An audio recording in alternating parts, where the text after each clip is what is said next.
Now, as a leaked draft of a U.S. Supreme Court memo suggests the possibility of overturning the constitutional right to abortion, some Tri-Citians remain divided on the issue.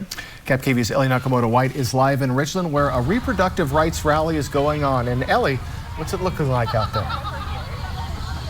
Alyssa, Jason, there are dozens of people out here at John Dam Plaza in Richland rallying for those women's rights as the legalization of abortion could be overturned by the U.S. Supreme Court. Now, earlier today, I spoke with two women on both sides of the argument who feel very passionately about the issue.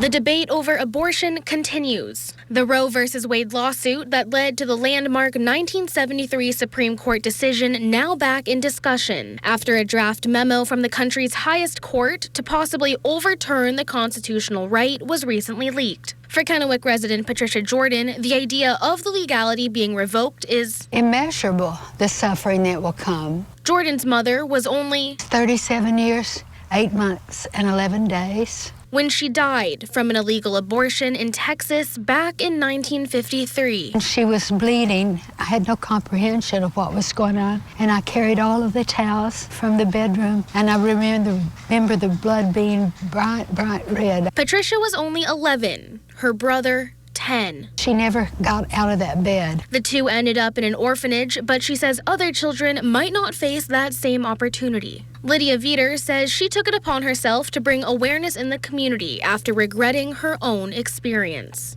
I did decide to abort my child. I didn't take the time to realize that I had different community services that I could have reached out to. Now she says her goal is to empower and support women needing to make a decision. The pro-life movement is all about helping those women with the needs, that they don't have to rush into a decision that pretty much will change the rest of their life. I believe that as a community, we do have a responsibility to come together and support women in crisis. If they're not able to make a safe choice, they're very endangered. There's other opportunities. There's other choices.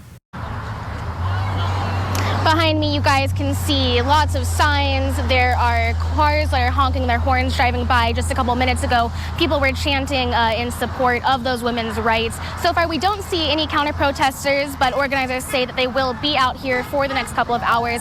We'll continue bringing you live updates at 6:30. Live in Richland, Ellie Nakamoto-White, KVU Local News. Thank you so much for that, Ellie.